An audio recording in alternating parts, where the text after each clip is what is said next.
Good morning and welcome to Our Town here on Hometown Radio, 103.7 FM and 1340 WAGN. I'm Ken Connors.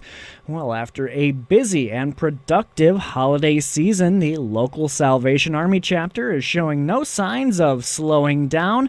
With me in studio this morning, Major Carol Lemerond from the Salvation Army of Marinette and Menominee counties. Welcome to the show. Thank you for being here this morning. Thanks for having me. We have a lot of things to talk about this morning. I know. Excited. Major Carol, can I ask you first off, let's just go back a few months. Your husband Ron, fairly new here to Marinette and Menominee. It's been about 6 months or so that you've been here? It has been 6 months. It seems a little longer. We've just done so much, but 6 months. 6 months. You said you've done a lot here in that time. One of the things you had to undertake, of course, was the big old holiday campaign, the Red Kettles, things like that going on. Let's talk about the holiday season. I understand, like I said, it was very productive for the Salvation Army. First off, the Red Kettle campaign. Did you meet your goal? We heard that you were right there basically on Christmas Day. Yes, we were.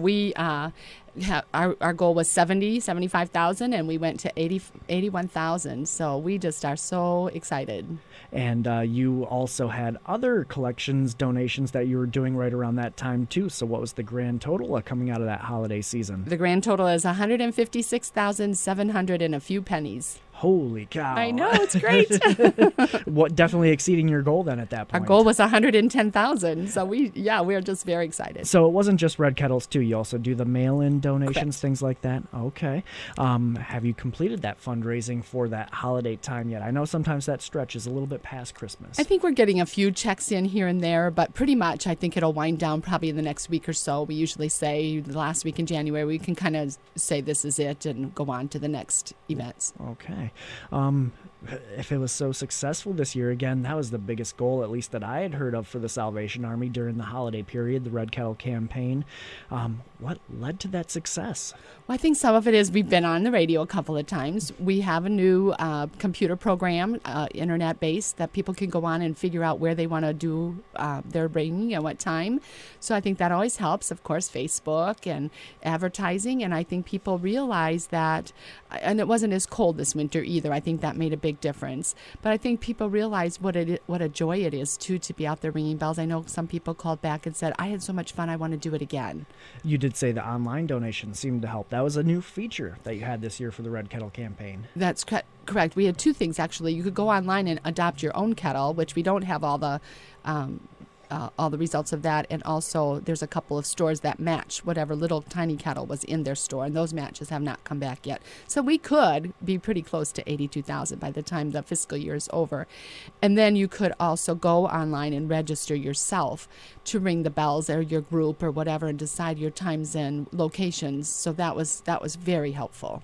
Can we talk a little bit about those bell ringers then? Do you have any idea how many folks actually showed up to ring bells at those kettles out there at those locations around town? We can only guess because we don't know how many a group might have had, but just kind of guessing through, knowing what I know, I think it's about 833 people. Holy cow. Yeah, with about 1,000 and maybe 72 hours. It could be much more than that, but I would guess that that's pretty close. Very nice. Those Red Kettle funds, of course, they're critical for the Salvation Army's operations, not just in the holiday time. This really sort of sustains you, carries you into the next year. Absolutely, and I think something sometimes we don't think about is the publicity that comes out of standing there ringing the bells, too. People then start thinking about, oh, there are people who are cold. Oh, there are people who are homeless. Oh, and then they might even call and say, what does the Salvation Army do with the money? Or they go on the website. And so there's a lot that goes behind just having the Red Kettles out there. Can we talk a little bit, too? It wasn't just money coming into the Red Kettles during the holiday period. You also do things like clothing collections, toy drives during that time. How did all those go? Oh, my goodness. We still have leftovers. We think that we gave over 3,300 items of clothing. That was between the November warm clothing distribution that we did and Christmas. And then we also were able to share hats and mittens with some of the local schools, the WIC program, some other agencies in the community. So that was very good. And then we gave out, we think, over 2,200 toys to children, plus gifts that sometimes came in. Adopt a Family, we don't count all of those. There's been some gift cards that were given out to children. So yeah, it's an amazing amount. Speaking of the toys, you had the bike. Can you tell me about that? Oh, That was Ken, cool. that was so cool.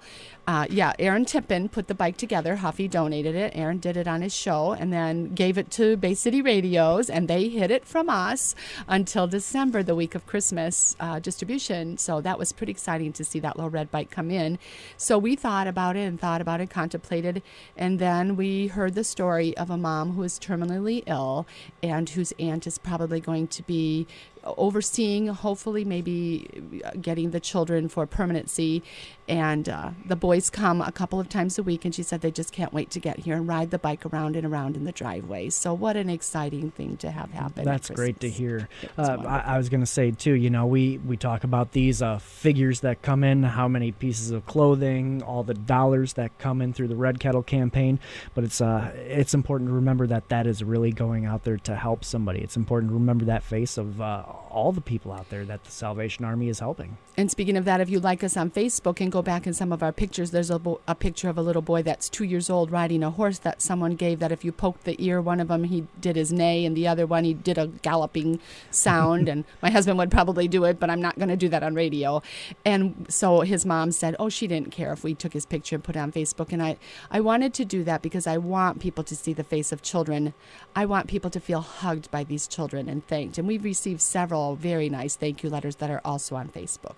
Can you give me an idea? How many folks do you think you maybe helped out throughout this Christmas period? Well, not counting all the children who will get hats and mittens from schools and what have you, our calculation was 167 families with 545 individuals. So about 400 and some children. And again, they received probably 2 or 3 really nice toys, stocking stuffers, books, puzzles, clothes. So they really went home with a very, very nice package for Christmas. Excellent. Salvation Army of Marinette and Menominee counties. You can keep up with them online, their website, samarinette.org, or connect with them on Facebook, as I had been talking about here with Major Carol Lemerond. Now we are, of course, through the holiday period. So then what for the Salvation Army? We're going to talk about that more when we come back here on Our Town. You're listening to Hometown Radio 103.7 FM and 1340 WAGN. Stick around.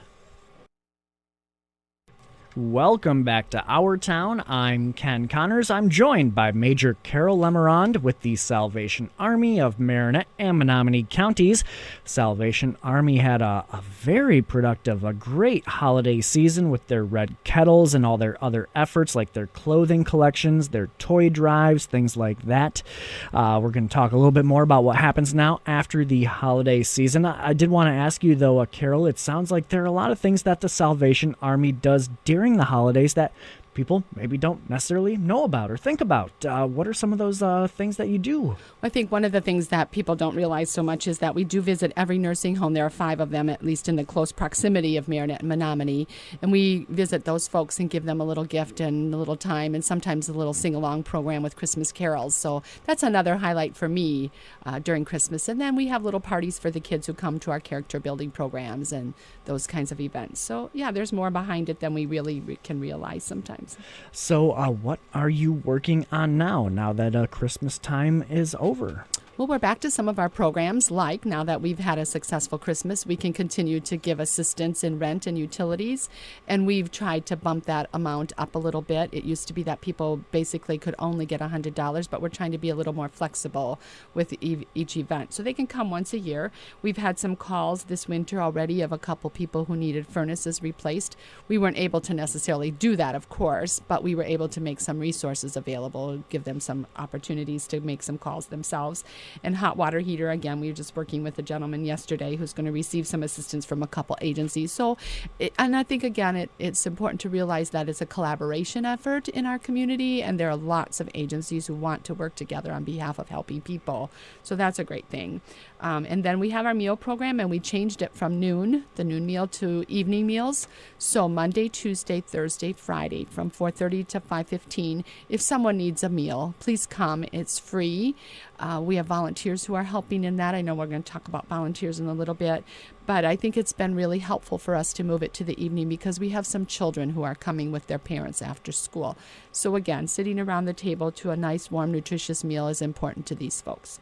I do understand, too, of course, you have your food pantry. You were doing food pantry collections during the holidays, as you do throughout the year. How's that looking? It looks great. Judy, who does that, said, Major, we've never had this much food before after Christmas. We have another extra room full of food. So again, people in our communities should not go hungry. If they need food, the Salvation Army at this point has it. People are calling and saying, I have adult diapers. I have, so all of those kinds of things, hygiene products. We've had a couple companies donate toilet paper and paper towels. So we've got those things. People who are stretching their food dollars also have a hard time with those items as well. I know I got to stop in there, I believe it was on a Christmas Eve, and take a look at the facility, and I hadn't actually seen it before, and seeing that food pantry well stocked at that point, that was great to see. Of course, don't think that doesn't mean that donations are always still going to be needed or accepted. I just spent $500 on hamburgers so that we would have some meat to give people as well. So very cool. It looks like you're also going to start thinking about future plans there with the Salvation Army of Marinette and Menominee counties. One of the things I want to touch on right away, the youth center that you've thought a little bit about. Tell me about what that would first be. Well, and we're not sure because we've just been here, of course, a short time, and we haven't really gotten the partners who might be interested in helping us together, but we're starting to learn who those people might be. But we think that it might be possible that we could do an after-school program. Maybe we would do a summer day camp program. We certainly have camps for kids down in the East Troy campground, and we would love to be able to take more kids from this area to that kind of a setting. It's possible that there will be some things during the day. There may be a homeschool group. There may be some special needs students who need to have just a place to gather. Might be that there will be senior citizens, so it might not just be a youth center. Maybe senior citizens want to come together and have a potluck meal once a month or something. So we really have a lot to kind of consider in all of this. I was going to say, what's that process like? Do you just sort of talk to people out there in the community, folks that maybe come in through the Salvation Army, just say, hey, what are the needs? Does this sound like a good idea? That's correct. And then we're starting to identify people in our community who are in the youth professional. I had Tammy, and I'll make a mistake if I try to say her company she works for, but she's working in the school district with special needs, and she is very, very interested in coming on our advisory board, which again, people don't realize that we have spots on our advisory board where people who have some expertise in the community are certainly welcome to join us or join a committee if that's an interest of yours and not have to make a long-term commitment, and give us some advice on what you think might be possible and needed in our communities. Very cool. Can you tell me a little bit more then, too, about just what you're thinking as you do some of these vision planning ideas? What we're thinking about going forward, we know for sure it's going to take some funding. We know that we want to do some health kind of things. We know that people are getting in the days when they really want to be healthy, but sometimes our temptation is to sit. So we're looking at, what really will make the whole person a better person. Excellent, excellent. A lot of great programs that you do there through the Salvation Army. You mentioned the meal program, too, as well. You do Sunday services. We do. My husband and I are both ordained ministers, Ron and I, and we have Sunday services. We have a Sunday school at 9:30 and then a worship service at 10:45. We have a Bible study on Tuesday evening, and another program that we really want to get started is a ladies' fellowship and a men's fellowship, so that, again, either women during the day or women in the evening, particularly women is my expertise, can come together if they want to craft, if they want speakers, if they want to do a service project. What is it that would be helpful to some of the women who might have those resources? And probably in that process, I would be picking up a few of those ladies. Excellent. Pathway of Hope. What can you tell me about this one? I'm curious. It's another exciting initiative that the Salvation Army has gone to. I know it's in our territory, our 10 or 11 central states, and I'm thinking that it really is a national. I'm sorry that I don't know that part. But Pathway of Hope is a goal to get families to go beyond just receiving a basket of food or a rent or utility assistance voucher. It's really sitting down with the family and identifying some of the barriers, helping them identify resources, and then kind of an accountability partner too. Let's meet again in a week or two and see how much progress you've been able to make. Sometimes people are so timid about a system. I was just talking to a lady on the phone the other day, and she said, my social worker said if I needed anything, and she's very, very sick, sick, to call her, but I don't even know what to ask her. And I said, well, you give me her number or you call her. I'll come over with a pencil and paper. We'll take notes, and I'll help you through some of those kind of things. So as a pastor, I get to do those things as well, which is rewarding in a very good sense, that you know that you're helping people identify for themselves what they need, and that they just don't have to be stuck in their situation. You've got your work cut out for you, don't you? I love my job. Most days. Most days, good. Well, the Salvation Army of Marinette and Menominee County is doing a lot of great work. Had a great holiday season there. The Red Kettle campaign was extremely successful this year, and now they're working into 2015. Going to talk a little bit more about the Salvation Army of Marinette and Menominee Counties when we come back here on Our Town. You've got it on Hometown Radio, 103.7 FM and 1340 WAGN. Stick around. It's Our Town. I'm Ken Connors, joined today by Major Carol Lemerond with the Salvation Army of Marinette and Menominee Counties. Of course, Salvation Army had a very productive holiday season there with their Red Kettle campaign exceeding their goal. Wanted to talk a little bit about the volunteers that made this all possible, of course, during the holiday time, during all year, I suppose, for the Salvation Army. I'm sure a big thanks goes out to all those folks. It does go out to all those folks. And when you said all year, yes, we have to stop and think about people who are already putting it on their calendar, and sweet ladies who are home knitting hats and mittens for children. We just can't thank them enough for all that's been done. People who have done fundraisers over Christmas. I was just telling you, Ken, that a gentleman came in who's a square dance caller, and he had taken all of his fees, put them in a jug, and brought them in just the other day. So people are creative too, which is fun for us. That's very cool. Volunteers, I'm sure that there's still going to be a need for them, help out the Salvation Army throughout the year. It's not just about the holiday time. One of the exciting things about moving the meal program to the evening was now we hope that maybe some folks will be able to help if they're working during the day, or some students maybe who need some service hours. So that was a good move for us, I think, as well. And then people who donate money, I don't think we realize how much money and how much faith people have in the Salvation Army. They do their research. They know where their money's going. So we are just ever so grateful for all of that. All right. The holidays are over, and again, you said there's still going to be that need for donations, though. You got a pretty good start, I imagine, on 2015 following that Red Kettle campaign there and all the donations that came in. But yeah, you can keep up that donations, keep those donations sort of rolling in throughout the year for the Salvation Army. Correct. We want to make sure that food pantry does stay full so that people have better selection. Again, we've increased how much they can take home. It's only a supplement to what? It doesn't even probably get people a week's worth of groceries, a week's worth of meals. So if we can bump that up a little bit, some people really do have to stretch. They're making minimum on Social Security or disability. It really does impact their lives when they can come. We do get free produce and bread from a couple of the stores in the area as well. So I think that, again, there's just so much behind the scenes that one doesn't know. In terms of making a donation to the Salvation Army, let's say if we are talking about the food pantry, what do you do? Just show up at the Russell Street location? You can do that. You can mail your envelopes to 80 Post Office Box 227, Marinette, Wisconsin, 54143. You can go online to 1-800-SAL-ARMY, make a donation that way. You can go on and do your credit card. So there are several ways to make that donation. As we said, obviously coming out of the holidays, Christmas time, and we'll sometime be getting into summertime. I just wanted to give a little preview of this. You do some stuff for kids when we come to the summertime. We do. The Salvation Army for the Division of Wisconsin Upper Michigan has a camp just down south of Milwaukee at East Troy, and so we are taking children to various focuses of camp. There's a soccer camp, there's a music camp, there's a teen camp, a youth camp, and folks can already be calling our office or go on the website, www.samarinette.org, and we'll try to get those posted real quick so that you can choose a week maybe when your children can go to camp. We are probably going to charge about a $10 registration fee just so we can hold spots for kids. But we really would like to see our passenger van go down with a full van of children who can enjoy a little bit of a different scenery for the summer. Very cool. Lots of great work that the Salvation Army of Marinette and Menominee County undertakes. One more time, Major Carol, how can folks connect with you?